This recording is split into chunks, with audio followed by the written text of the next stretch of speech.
오늘은 매매계약서의 작성 방법과 유의사항에 대해서 알아보도록 하겠습니다. 민법에서의 계약은 계약 자유의 원칙에 따라 특별한 형식과 방식이 요구되는 것은 아니나 구두상으로도 가능합니다. 그러나 부동산 계약은 개인의 전 재산이 걸려있는 중대한 일인 만큼 혹시라도 일어날지 모르는 미래 분쟁을 대비하여 매도인과 매수인이 함께 쓰는 것이 대부분이죠. 그러므로 매매 계약서를 작성할 때는 차분하고 신중한 마음으로 임해야겠지요.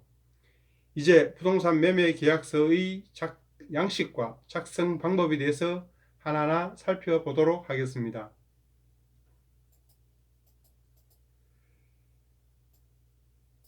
부동산 매매 계약서의 양식은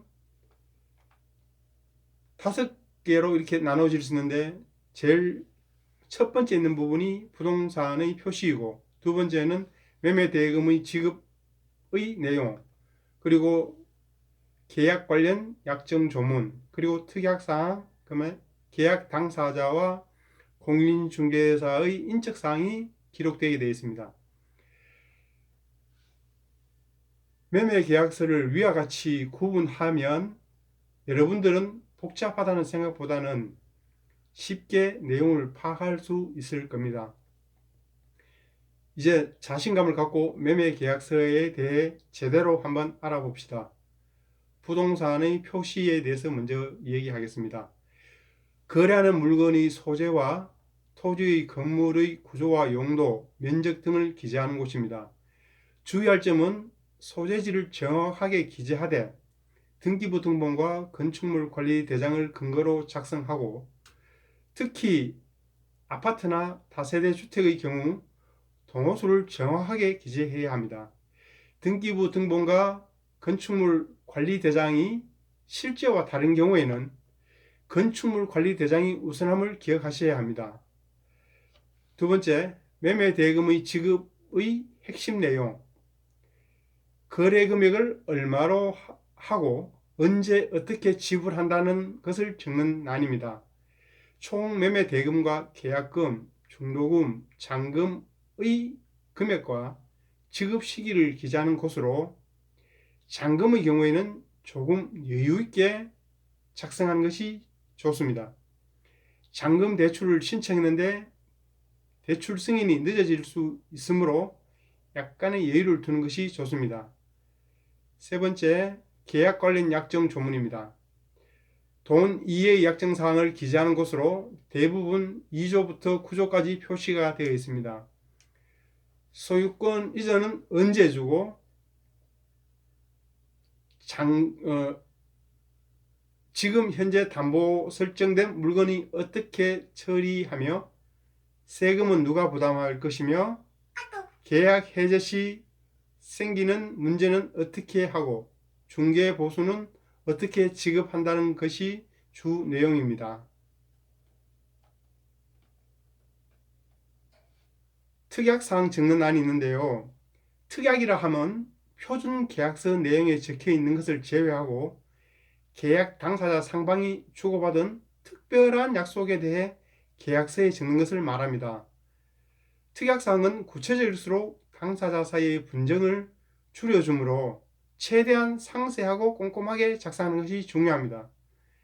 특약사항으로 대표적인 것들을 얘기해보면, 본 계약은 계약일 현재 시설물의 상태 및 권리관계를 기준으로 작성된 계약서이다 라고 적어두면,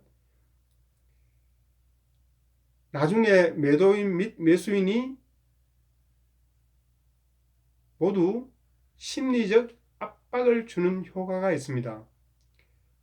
두 번째, 부동산에 물리적 하자가 있거나 권리관계에 문제가 생기지 않도록 거래 당시의 매수인에게 각종 공부서를 확인시켜 주고 나서 이를 바탕으로 계약을 체결한다는 문구를 특약에 포함시켜야 합니다.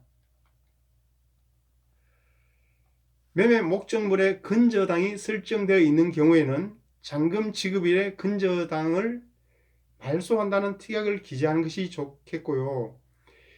불법 증축, 특히 옥탑방이 설치되어 있거나 하는 경우에는 이를 정확하게 특약상에 명시해야 합니다. 그리고 공부상 면적과 실제 면적이랑 다르면 매도자에게 정확하게 다르다는 것을 특약에 표시하여야 합니다. 특약사항은 구체적일수록 당사자 사이의 분쟁을 줄여주므로 최대한 상세하고 꼼꼼하게 작성하는 것이 기본입니다. 이때 서로 불리한 내용이 없는지를 확인하고 조율해야 합니다. 만일 작성란이 모자랄 경우에는 별지를 첨부할 수도 있습니다. 계약 당사자와 공인중개사의 인적사항을 적는 데는 각 당사자들의 주소, 주민등록번호, 연락처 등을 꼼꼼하게 확인합니다.